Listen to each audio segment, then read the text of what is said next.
ரொம்ப நேரம் செலவு பண்ணி நிறைய புத்தகத்த படிச்சதுக்கப்புறம், படிச்ச எதையுமே நம்ம ஞாபகம் வச்சுக்கல அப்படின்னா, நம்ம படிக்கிறதுக்காக செலவழிச்ச ஒவ்வொரு நிமிஷத்தையும் நம்ம வீணடிச்சுட்டோம் அப்படின்னு தான் அர்த்தம்.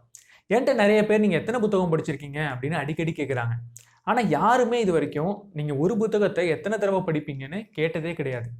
இதுலேருந்து நான் என்ன தெரிஞ்சுக்கிட்டேன்னா, நெறைய பேர் நம்ம எவ்வளவு புத்தகம் படிக்கிறோம் அப்படின்றதுல ரொம்ப அதிகமான ஆர்வத்த காட்டுறோம். ஆனா நம்ம படிச்ச புத்தகத்த எவ்வளவு நாள் ஞாபகம் வச்சுக்கிட்டு இருக்கோம் அப்படின்றதுல பெருசா ஆர்வம் காட்டுறதில்ல. அத பத்தி யோசிச்சு பார்க்கிறதும் கிடையாது. ஸோ இன்னைக்கு இந்த வீடியோல நம்ம என்ன பார்க்க போறோம் அப்படின்னா, நான் படிச்ச புத்தகத்த ஞாபகம் வச்சுக்கிறதுக்கு நான் என்னெல்லாம் ஃபாலோ பண்றேன் அப்படின்றத உங்களுக்கு டிப்ஸா குடுக்க போறேன். ஸோ நான் எப்படி நோட்ஸ் எடுப்பேன் அப்படின்றதெல்லாம் உங்களுக்கு இந்த வீடியோல காட்டலாம் அப்படின்னு இருக்கேன். ஸோ நம்ம சேனலுக்கு நீங்க புதுசா இருந்தீங்கன்னா, நான் படிக்கிற புத்தகத்தோட சம்மரிய அப்லோட் பண்ணுவேன்.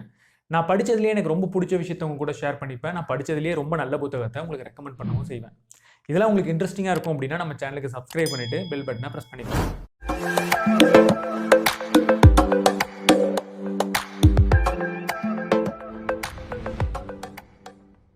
புத்தகம் படிக்கக்கூடிய பழக்கம் இருக்கிறவங்களால ஏத்துக்கவே முடியாத ஒரு விஷயத்த தான் நான் முதல்ல சொல்லலாம் அப்படின்னு நினைக்கிறேன்.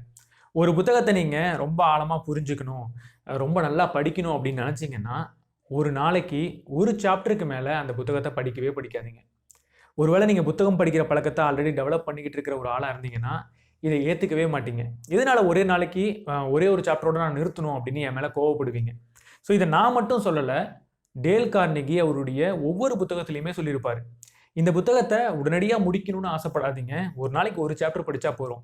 நெறைய படிக்கணும்னு நினைச்சீங்கன்னா, அதே சாப்டர திரும்ப திரும்ப படிங்க அப்படின்னு அவர் சொல்லியிருப்பாரு. Napoleon Hill think and grow rich புத்தகத்துல முதல்லயே என்ன சொல்லியிருப்பாருன்னா, இந்த புத்தகத்துல ஒரு நாளைக்கு ஒரு சாப்டருக்கு மேல நீங்க படிக்கவே கூடாது அப்படின்னு அவர் சொல்லியிருப்பாரு. எதனால இப்படிலாம் சொல்றாங்கன்னா, நம்ம எப்ப நெறைய விஷயத்த படிக்கிறோமோ, அப்ப அதுல ரொம்பவே கம்மியான விஷயத்த தான் ஞாபகம் வச்சுப்போம். ஒரு 5 சாப்டர் படிச்சோம்னா, கடைசி சாப்டர்ல நம்ம என்ன படிச்சோம்ன்றது தான் நம்ம ரொம்ப அதிகமா ஞாபகம் வச்சுக்கிட்டு இருக்கோம் அப்படின்னு ஒரு ஸ்டடியும் சொல்லுது. ஸோ அதனால நீங்க ஒரு புத்தகத்த ரொம்ப ஆழமா புரிஞ்சுக்கணும்னு நினைச்சீங்கன்னா, அட்லீஸ்ட் உங்களால எவ்வளவு கம்மியான பேஜ படிக்க முடியுமோ, அவ்வளவு கம்மியான பேஜ படிங்க. ஒருவேளை பெரிய புத்தகமா இருந்தா, ஒரு நாளைக்கு ஒரு சாப்டரோட நிறுத்திக்கோங்க. அதாவது ஒரு சாப்டர்லயே நெறைய பக்கம் இருக்கும் அப்படின்னா, ஒரு சாப்டரோட நிறுத்திக்கோங்க. சின்ன சின்ன சாப்டர் இருந்தது அப்படின்னா, நீங்க ஒரு 2 அல்லது 3 படிக்கலாம். ஆனா, உங்களுக்கு இருக்கிற மீதி நேரத்துல நீங்க படிச்ச விஷயத்த பத்தி திரும்ப திரும்ப யோசிங்க.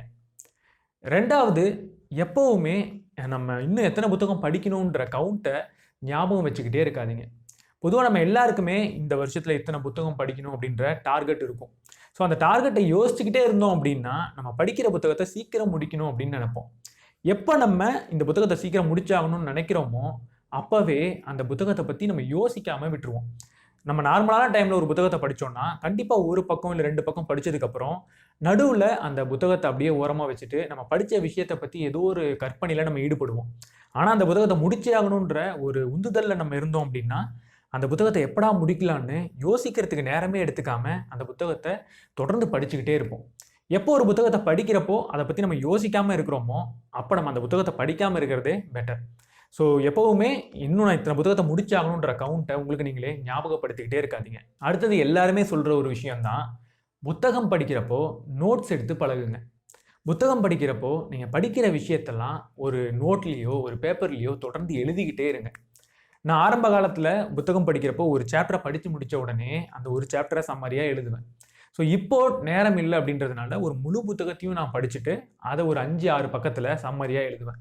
அப்படி எழுதுற சம்மரிய தான் நம்ம சேனல்ல நான் சம்மரியா போஸ்ட் பண்ணிக்கிட்டே இருக்கேன். இந்த நோட் புக்க தான் நான் முதல்ல நோட்ஸ் எழுதுறதுக்காக, படிக்கிறத எழுதுறதுக்காக பயன்படுத்தின நோட் புக். இதுல நான் ஓப்பன் பண்ணி உங்கள்ட்ட காட்டுனேன்னா, இத பார்த்தா ஒரு காலேஜ் ஸ்டூடண்ட் அவனுடைய நோட்ஸ் எடுக்கிற மாதிரியே இருக்கும்.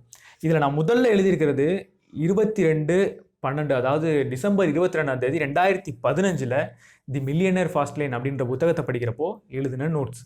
இந்த நோட்ஸ்ல அந்த புத்தகத்துல நான் என்னெல்லாம் படிச்சேனோ, அத ஒவ்வொரு சாப்டரா சம்மரியா நான் எழுதிக்கிட்டே வந்தேன். இதுல சைட்லயே நான் ஒரு புது வார்த்தைய பார்த்து, எனக்கு தெரியாத ஒரு வார்த்தைய பார்த்தேன்னா, அந்த வார்த்தையும் எழுதி, அதோட அர்த்தத்தையும் எழுதியிருக்கேன். இதுல நான் எழுதியிருக்கிற ஒரு வார்த்தைய பார்த்தீங்கன்னா, சர்ப்ளஸ் அப்படின்ற வார்த்தைய எழுதியிருக்கேன். இந்த வார்த்தை நம்ம எல்லாருக்குமே ரொம்ப அதிகமா பயன்படுத்துற ஒரு பேசிக்கான வார்த்தை தான். ஆனா 2015ல எனக்கு அந்த வார்த்தை அப்ப தெரியாது. ஸோ அப்ப நான் இந்த வார்த்தைய எழுதி, இது பக்கத்துல இதோட அர்த்தம் மோர் தென் நீடட் அப்படின்னு எழுதியிருக்கேன். ஸோ இன்னைக்கு இதை யோசிச்சு பார்க்குறப்போ, இந்த வார்த்தை எனக்கு 2015ல தெரியல அப்படின்றத உங்கள்ட்ட சொல்றதுக்கே எனக்கு அவமானமாவும், வெட்கமாவும் இருக்கு. ஸோ இதுலேருந்து நம்ம என்ன தெரிஞ்சுக்கலாம்னா, அப்போலேருந்து நான் இப்போது க்ரோ ஆகிருக்கேன் அப்படின்றத நீங்கள் தெரிஞ்சுக்கலாம். புத்தகம் படிக்கிறப்போ நீங்களும் அதே க்ரோத்தை அடைவீங்க. ஆனால் அந்த க்ரோத் உங்களுக்கு வேணும் அப்படின்னா, நீங்கள் படிக்கிற விஷயத்த நீங்கள் எழுதி பழகணும். எழுதுறதுன்றது பிற்காலத்தில் எடுத்து படிக்கிறதுக்கு அப்படின்றத தாண்டி, படித்த விஷயத்தை நம்ம எழுதணும்னா அது கண்டிப்பாக நம்மளுடைய மனசில் ரொம்ப ஆழமாக பதியும். ஈட் தட் ஃப்ராகில் பிரெயின் ட்ராசி சொல்லியிருப்பார், திங்க் ஆன் அ பேப்பர் அப்படின்னு. எந்த ஒரு விஷயத்தை யோசித்தாலும் பேப்பரில் யோசிங்க அப்படின்னு அவர் சொல்லியிருப்பார். எப்போ நம்ம எழுதுகிறோமோ அப்போ நம்ம அதை மறக்க மாட்டோம் அப்படின்னு தான் அவர் சொல்வார். ஸோ உங்களால் ஒரு காலேஜ் ஸ்டூடெண்ட் மாதிரி டீட்டெயிலான நோட்ஸ் எடுக்க முடியல அப்படின்னா கூட, நீங்கள் படித்த விஷயத்தை ஜஸ்ட் ஏதோ ஒரு துண்டு சீட்டில் கிறுக்கியாவது பழகுங்க. இந்த நோட்ஸில் இன்னும் சில விஷயத்தை உங்க கூட நான் காட்டணும் அப்படின்னு நினைக்கிறேன். இந்த நோட்ஸில் இந்த இடத்துலலாம் பார்த்தீங்கன்னா, நான் ஏதோ ஒரு விஷயத்தை கிறுக்கி வச்சுருப்பேன். நான் படித்த விஷயத்தை ஒரு பிக்சராகவோ இல்லை ஏதோ ஒரு கிராஃபாவோ இல்லை ஏதோ ஒரு டயக்ராமாவோ நான் வரைஞ்சி வச்சுருப்பேன். இது மட்டும் இல்லாமல் இந்த நோட்ஸில் முழுக்க முழுக்க அப்படிப்பட்ட விஷயங்கள் நிறைய இருக்கும். இங்கே பார்த்தீங்கன்னா, நான் ரிச் டேட் புவர் டேட்டில் படித்த அந்த லைக் கேஷ் ஃப்ளோ குவாட்ரண்ட்ஸை இங்கே வரைஞ்சி வச்சுருப்பேன். இந்த மாதிரி தொடர்ந்து நிறைய கிராஃப்ஸ் அண்ட் பிக்சர்ஸையும் நான் வரைவேன். அதுக்கு முக்கியமான காரணம் என்னென்னா, நம்ம படித்த விஷயத்த வார்த்தையாக எழுதாமல் அதை வேறு ஏதோ ஒரு பிக்சராக நம்ம எழுதணும் அப்படின்னா, பெரிய விஷயத்த சின்ன ஒரு பிக்சர்லேயே நம்மளால் புரிஞ்சிக்க முடியும். ஸோ படிக்கிற விஷயத்தை நீங்கள் எழுதி பழகுனீங்க அப்படின்னா, அந்த விஷயத்தை கண்டிப்பாக மறக்காமல் ரொம்ப நாளுக்கு நீங்கள் வச்சுக்க முடியும். அடுத்தது, எப்போ ஒரு புத்தகத்தை நீங்கள் படித்தாலும் உங்கள் கையில் ஒரு ஹைலைட்டரும் ஒரு பென்னும் இருந்தே ஆகணும். எந்த ஒரு லைன் உங்களுக்கு ஒரு புத்தகத்தில் ரொம்ப பிடிச்சிருக்கோ அந்த லைனை நீங்கள் ஹைலைட் பண்ணிக்கிட்டே வரணும். சில சமயத்தில் ஒரு ஃபுல் சாப்டரையும் நீங்கள் ஹைலைட் பண்ண வேண்டிய சூழல் ஏற்படலாம். கண்டிப்பாக கவலைப்படாமல் ஃபுல் சாப்டரையும் நீங்கள் ஹைலைட் பண்ணலாம், தப்பே கிடையாது.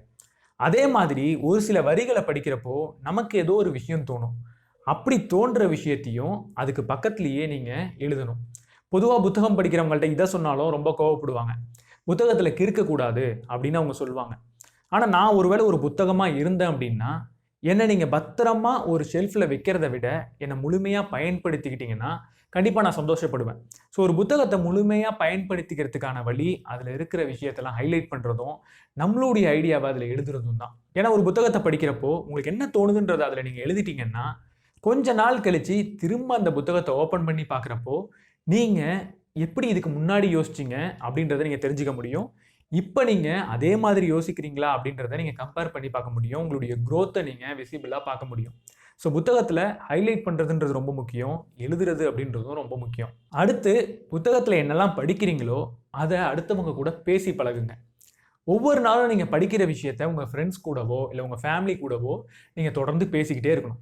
நான் யூடியூப் சேனல் ஆரம்பிக்கிறதுக்கு முன்னாடி வரைக்கும் நான் படிக்கிற விஷயத்தை என் ஃப்ரெண்ட்ஸ் கூடவும் என்னுடைய ஃபேமிலி கூடவும் பேசிக்கிட்டே இருப்பேன். அப்படிப்பட்ட நபர்கள், அப்படிப்பட்ட வாய்ப்பு எனக்கு கிடைக்கல அப்படின்னா, நான் யாருமே இல்லாத இடத்துல கூட தனிமையில் கற்பனையில் பேசி பார்ப்பேன். அப்படி பேசுகிறப்ப தான் நம்ம படிக்கிற விஷயத்த ஆழமாக நம்மளால் புரிஞ்சிக்க முடியும். அடுத்தவங்களுக்கு சொல்லித்தரப்ப தான் ஆழமாக நம்மளால் புரிஞ்சிக்க முடியும். இப்போது உங்கள் கூட பேசுகிறது மூலியமாக நான் படிக்கிற விஷயத்த இன்னும் ஆழமாக நான் புரிஞ்சுக்கிட்டு இருக்கேன். ஸோ நீங்களும் உங்கள் ஃப்ரெண்ட்ஸ் கூட படிக்கிற விஷயத்த தொடர்ந்து பேசுங்க. யாருமே இல்லைனா கற்பனையில் பேசுங்க. இல்லைனா இதே மாதிரி ஒரு யூடியூப் சேனல் ஆரம்பித்து அதுலேயும் நீங்கள் பேசி பழகலாம். எப்போ நீங்கள் அடுத்தவங்க கூட படித்த விஷயத்த பேசி பழகுறீங்களோ அப்போ படித்த விஷயத்தையும் நீங்கள் புரிஞ்சுப்பீங்க. அடுத்து பேசுகிற ஒரு பழக்கத்தையும் ஒரு ஸ்கில்லையும் நீங்கள் வளர்த்துக்க ஆரம்பிப்பீங்க. கடைசியாக எந்த புத்தகத்தை படித்தாலும் ஒரு நல்ல புத்தகத்தை நீங்கள் படிச்சிங்க அப்படின்னா அந்த புத்தகத்தை ஒரே ஒரு தடவை படிக்கிறதுன்றது மிகப்பெரிய தப்பு. ஒரு புத்தகத்தை திரும்ப திரும்ப நீங்கள் படிச்சுக்கிட்டே இருக்கணும். நேரு அவர் ஜெயிலில் இருந்த காலத்தில் இந்திரா பிரியதர்ஷினி அவருடைய மகளுக்கு நிறைய கடிதங்கள் எழுதுகிறார். அந்த கடிதங்களில் புத்தகம் படிக்கிறதுடைய முக்கியத்துவத்தை இந்திரா பிரியதர்ஷினி இந்திரா காந்திக்கு அவர் தொடர்ந்து சொல்லிக்கிட்டே இருக்கார். அப்போ அவர் எந்த மாதிரி புத்தகங்கள் படிக்கணுன்றத ரொம்ப ஆழமாக சொல்கிறாரு. எந்த மாதிரி புத்தகங்கள்னால் நம்ம சேனல் நம்ம தொடர்ந்து எப்படிப்பட்ட புத்தகங்களை பற்றி பேசுகிறோமோ அப்படிப்பட்ட புத்தகங்களை அவர் படிக்க சொல்கிறாரு. இன்னொரு இடத்துல ஒரு முக்கியமான ஒரு விஷயத்த சொல்கிறாரு, புத்தகத்தை எப்படி படிக்கணுன்றத சொல்லித்தராரு. அவர் என்ன சொல்கிறாருன்னா, நல்ல புத்தகங்களை திரும்ப திரும்ப படிக்கணும்னு சொல்கிறாரு. நேரு இந்திரா பிரியதர்ஷினிக்கு சொல்லி கொடுத்த அதே விஷயத்தை தான் நம்மளும் நம்ம லைஃப்பில் ஃபாலோ பண்ணணும். ஒரு நல்ல புத்தகத்தை படிச்சிட்டிங்கன்னா அதை திரும்ப திரும்ப நீங்கள் படிச்சுக்கிட்டே இருக்கணும். ஸோ நான் என் புத்தகத்தெல்லாம் எப்படி திரும்ப படிப்பேன்னா, முதல்ல ஒரு புத்தகத்தை படிக்கிறப்போ நான் எப்படி ஃபீல் பண்ணுறேன்றத அதை படிக்கும் போதே நான் நோட் பண்ண ஆரம்பிப்பேன். சில புத்தகத்தை படிக்கிறப்போ எனக்கு ரொம்ப நெகட்டிவ் தாட்ஸ் வரும், ரொம்ப டிப்ரெஸ்டாலாம் ஃபீல் ஆகும். சில புத்தகத்தை படிக்கிறப்போ ரொம்ப பாசிட்டிவாக ஃபீல் பண்ணுவேன். சில புத்தகத்தை படிக்கிறப்போ நல்ல ஃபினான்ஷியல் நாலேஜ் இருக்கிற மாதிரியும் நிறைய இன்வெஸ்ட் பண்ணணும், எப்படி பணத்தை சேவ் பண்ணலாம்லாம் யோசிக்க ஆரம்பிப்பேன். ஸோ ஒவ்வொரு புத்தகத்தை படிக்கிறப்பையும் ஒவ்வொரு விதமாக நம்ம யோசிச்சுக்கிட்டு இருப்போம். ஸோ எப்படி நம்ம யோசிக்கிறோம் அப்படின்றத ரொம்ப ஆழமாக நம்ம கவனிக்கணும். ஸோ அதுக்கப்புறம் அதே மாதிரியான எண்ணம் நமக்கு தேவைப்படுது அப்படின்னா ஒருவேளை நான் அதிகமாக செலவு பண்ணுறேன், இப்போ நான் பணத்தை சேவ் பண்ணணும் அப்படின்னு நினைக்கிறேன்னா, இதுக்கு முன்னாடி நான் எந்த புத்தகத்தை படிக்கிறப்போ நான் பணத்தை சேவ் பண்ணணும் அப்படின்ற ஒரு ஃபீலிங் எனக்குள்ள வந்துச்சோ, அந்த புத்தகத்தை திரும்ப எடுத்து படிப்பேன். ஸோ சில சமயம் நம்ம படித்த புத்தகத்தை அப்படியே திரும்ப நம்மளால படிக்க முடியாது. இந்த இடத்துல தான் நம்ம எடுத்த நோட்ஸும், நம்ம ஹைலைட் பண்ண விஷயங்களும் நமக்கு உதவும். ஸோ அந்த மாதிரி சமயத்தில் நம்ம எடுத்த நோட்ஸை படித்து முடிச்சிடலாம். அப்படி இல்லைன்னா நம்ம ஹைலைட் பண்ண பாயிண்ட்ஸை மட்டும் ஒரு புத்தகத்தில் புரட்டி பார்த்துக்கிட்டே போகலாம். ரொம்பவே கம்மியான புத்தகம் 1 அல்லது 2 புத்தகம் மட்டும்தான் நமக்கு ரொம்ப பெரிய தாக்கத்தை ஏற்படுத்தியிருக்கும். அந்த புத்தகத்தை நீங்கள் திரும்ப முதல் தடவை படிக்கிற மாதிரியே தொடர்ந்து பல தடவை நீங்கள் படிச்சுக்கிட்டு இருக்கலாம். எந்த ஒரு தப்பும் கிடையாது. ஸோ புத்தகத்தை எப்போ திரும்ப திரும்ப படிக்கிறோமோ அப்போ தான் அந்த புத்தகத்தை நம்ம மறக்காமல் இருப்போம். ஸோ நிறைய புத்தகத்தை நீங்கள் படித்து முடிக்கணும்னு நினைக்கிறத விட ஒவ்வொரு புத்தகத்தையும் நல்ல புத்தகத்தை திரும்ப திரும்ப படிக்கணும் அப்படின்னு யோசிக்க ஆரம்பிங்க. அப்போவே நீங்கள் படிக்கிற விஷயங்களை நிறைய நீங்கள் ஞாபகம் வச்சுப்பீங்க. எப்போ நிறைய விஷயத்தை ஞாபகம் வச்சுக்கிறீங்களோ அப்போ உங்கள் வாழ்க்கையும் முன்னேற ஆரம்பிக்கும். ஏன்னா நீங்கள் அதெல்லாம் செயல்படுத்தவும் ஆரம்பிப்பீங்க. ஸோ இந்த 6 விஷயத்தை தான் நான் தொடர்ந்து ஃபாலோ பண்ணுறேன் படிக்கிற விஷயத்த மறக்காமல் இருக்கிறதுக்கு. நான் 2015 அந்த படித்த மில்லியனர் ஃபாஸ்ட் லேனில் இருக்கிற ஒவ்வொரு வரியும் இப்போ வரைக்கும் எனக்கு ஞாபகம் இருக்குது. அதுக்கு காரணம் நான் எழுதின நோட்ஸும் அதை திரும்ப திரும்ப கிட்டத்தட்ட 50 தடவைக்கு மேலே நான் படிச்சிருப்பேன். ஸோ இந்த விஷயத்தை தான் உங்க கூட ஷேர் பண்ணிக்கணும்னு நினச்சேன். நீங்கள் எந்த மாதிரி விஷயத்தை ஃபாலோ பண்ணுறீங்க, படிக்கிற விஷயத்த ஞாபகம் வச்சுக்க அப்படின்றத கமெண்ட்டில் சொல்லுங்கள். இந்த வீடியோ உங்களுக்கு பிடிச்சிருந்ததுன்னா லைக் பண்ணுங்கள். உங்கள் நண்பர்களில் யாருக்கெல்லாம் புத்தகம் பற்றி பேசவும் பார்க்கவும் பிடிக்குமோ அவங்களுக்கு நம்ம சேனலை ரெக்கமெண்ட் பண்ணுங்கள். நீங்கள் இன்னும் நம்ம சேனலுக்கு சப்ஸ்கிரைப் பண்ணலன்னா சப்ஸ்கிரைப் பண்ணிவிட்டு பெல் பட்டனை ப்ரெஸ் பண்ணுங்கள்.